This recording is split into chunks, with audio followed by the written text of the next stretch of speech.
नमस्कार मेरे प्यारे विद्यार्थियों, अल्ध्रू एकेडमी में आप सभी का एक बार फिर से बहुत बहुत स्वागत है। मैं हूं आपका अपना दोस्त, आपका अपना एजुकेटर, और आज हम VMOU कोटा के जून 2026 एग्जाम्स के लिए आपके BA प्रोग्राम के सब्जेक्ट SO05 यानी सामाजिक विचारक के सबसे महत्वपूर्ण प्रश्नों को कवर करने वाले हैं। जी हाँ, सेक्शन A के टॉप 20 ऐसे सवाल जो आपको दिलाएंगे पूरे मार्क्स, और वो भी बिल्कुल आसान भाषा में। तो चलिए बिना किसी देरी के शुरू करते हैं आज की ये धमाकेदार क्लास। तो दोस्तों, हमारा पहला प्रश्न है, जाति को परिभाषित कीजिए।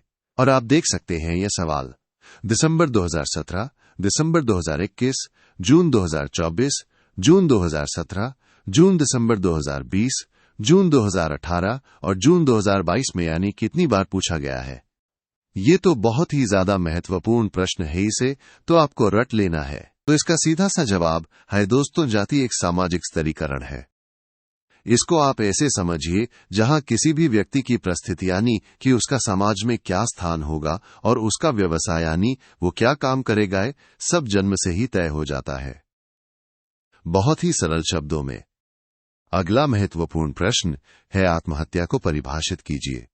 और ये सवाल भी देखिए, दिसंबर 2017, जून 2018, जून 2024, जून 2016, जून 2017 और दिसंबर 2018 में बार बार पूछा गया है। तो इस पर भी आपको खास ध्यान देना है। आत्महत्या का मतलब है दोस्तों, स्वयं के द्वारा अपने जीवन का अंत करने का एक सचेत और जानबूझकर किया गया कार्य। यानी जब कोई व्यक्ति पूरी तरह होश में और सोच समझकर अपनी जान लेने का फैसला करता है तो उसे आत्महत्या कहते हैं। चलिए अब देखते हैं प्रश्न 3, सामाजिक क्रिया को परिभाषित कीजिए। ये प्रश्न भी दिसंबर 2020, दिसंबर 2016, दिसंबर 2022, दिसंबर 2021 और जून 2018 में कई बार आ चुका है, तो इसे भी अच्छे से समझ लीजिए। सामाजिक क्रिया वो होती है जिसमें कोई भी व्यक्ति यानी कर्ता अपने काम को एक व्यक्तिनिष्ठ अर्थ देता है और उसका वो काम दूसरों के प्रति उन्मुख होता है। आसान भाषा में कहें तो जब आप कोई ऐसा काम करते हैं जिसका कोई मतलब हो और वो दूसरों को भी प्रभावित करे तो वो सामाजिक क्रिया है। प्रश्न 4 है, सामाजिक तथ्य को परिभाषित कीजिए। ये भी दिसंबर 2016, दिसंबर 2022, दिसंबर 2023, जून 2022 और जून 2019 में पूछा गया है। बहुत ही इंपॉर्टेंट कॉन्सेप्ट है ये। सामाजिक तथ्य दोस्तों कार्य करने, सोचने और महसूस करने के वो तरीके होते हैं जो व्यक्ति से बाहर होते हैं, यानी ये समाज में पहले से मौजूद होते हैं और ये व्यक्ति पर एक दबावकारी शक्ति रखते हैं, यानी व्यक्ति को इन्हें मानना ही पड़ता है, जैसे कानून या रीति रिवाज। अब आता है प्रश्न 5, आदर्श प्रारूप आइडियल टाइप को परिभाषित कीजिए। ये सवाल भी दिसंबर 2019, दिसंबर 2016, दिसंबर 2018, दिसंबर 2015 और जून 2018 में कई बार रिपीट हुआ है। आदर्श प्रारूप दोस्तों एक अपेक्षित व्यवहार या क्रिया है। इसको आप ऐसे समझिए, एक मॉडल है जिसके जरिए हम असलियत को समझ सकते हैं और अलग अलग चीजों में समानताएं और असमानताएं देख सकते हैं। ये एक तुलना करने का पैमाना है। दोस्तों, क्या आप भी अपने एग्जाम्स में 75% से ज्यादा मार्क्स पक्के करना चाहते हैं? तो फिर देर किस बात की, हमारी पूरी सब्जेक्ट गाइड PDF को अभी डाउनलोड कीजिए। इसमें आपको मिलेंगे सारे महत्वपूर्ण प्रश्न, उनके आसान जवाब और एग्जाम टिप्स। डायरेक्ट लिंक हमने नीचे डिस्क्रिप्शन बॉक्स में दे दिया है। अभी क्लिक कीजिए और अपनी तैयारी को सुपरचार्ज कीजिए। प्रश्न 6 है, सामाजिक मूल्यों को परिभाषित कीजिए। ये भी दिसंबर 2017, दिसंबर 2021, जून 2023, जून 2022 और जून 2017 में पूछा गया है। बहुत ही जरूरी सवाल है ये।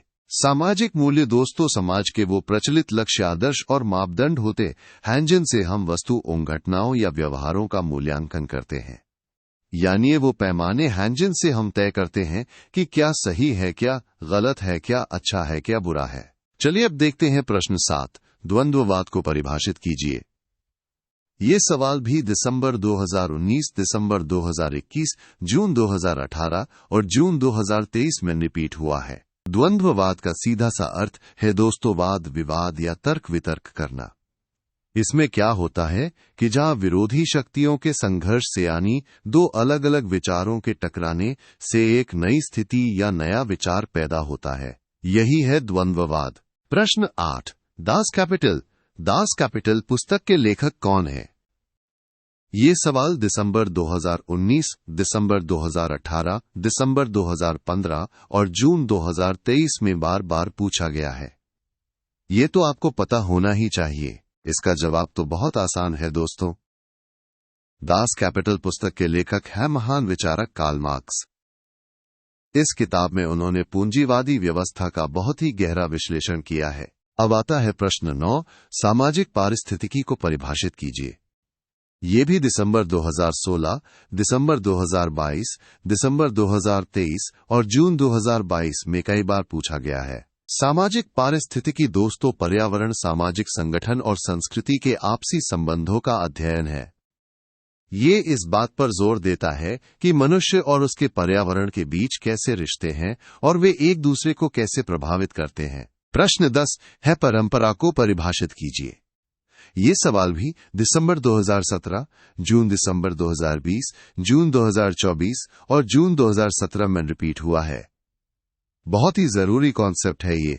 परंपरा दोस्तों व्यवहार संबंधी मानदंडों और मूल्यों का एक समूह है। इसको आप ऐसे समझिए, वो बातें हैं जो हमारे वास्तविक या काल्पनिक भूतकाल से जुड़ी होती हैं और पीढ़ी दर पीढ़ी आगे बढ़ती रहती हैं। चलिए अब देखते हैं प्रश्न 11, तार्किकता से आप क्या समझते हैं? ये सवाल भी दिसंबर 2018, जून 2016, जून 2024 और जून दिसंबर 2020 में पूछा गया है। तार्किकता वो प्रक्रिया है दोस्तों जो आर्थिक, कानूनी, प्रशासनिक और धार्मिक क्षेत्रों में विवेकपूर्ण सोच विचार को बढ़ावा देती है। यानी जब हम किसी भी चीज को तर्क और बुद्धि के आधार पर समझते हैं तो वो तार्किकता है। प्रश्न 12 है वर्ग को परिभाषित कीजिए। ये सवाल भी दिसंबर 2017, दिसंबर 2016 और जून 2024 में रिपीट हुआ है। ये भी बहुत ही महत्वपूर्ण है। वर्ग दोस्तों सामाजिक स्तरीकरण का एक रूप है। इसमें लोग उत्पादन के साधनों, श्रम, संगठन और संपदा के आधार पर अलग अलग समूहों में बटे होते हैं, जैसे अमीर वर्ग, गरीब वर्ग, मध्यम वर्ग। अब आता है प्रश्न 13, वर्स्टेहन क्या है? ये सवाल भी दिसंबर 2017, जून 2024 और जून 2017 में पूछा गया है। ये एक जर्मन शब्द है तो ध्यान से समझिएगा। वर्स्टेहन दोस्तों सामाजिक क्रियाओं को समझने की एक खास विधि है। इसमें हम किसी भी व्यक्ति के उद्देश्यों और उसके अर्थों को सहानुभूतिपूर्वक समझने की कोशिश करते हैं, यानी खुद को उसकी जगह रखकर सोचना। प्रश्न 14, हैसिक भौतिकवाद को परिभाषित कीजिए। ये सवाल भी दिसंबर 2020, दिसंबर 2023 और जून 2016 में रिपीट हुआ है। ऐतिहासिक भौतिकवाद दोस्तों मार्क्सवादी सिद्धांत का एक अहम हिस्सा है। ये मानता है कि समाज में जो भी बदलाव आते हैं उनका मूल कारण उत्पादन के संबंधों और शक्तियों में होता है, यानी आर्थिक ढांचा ही समाज को बदलता है।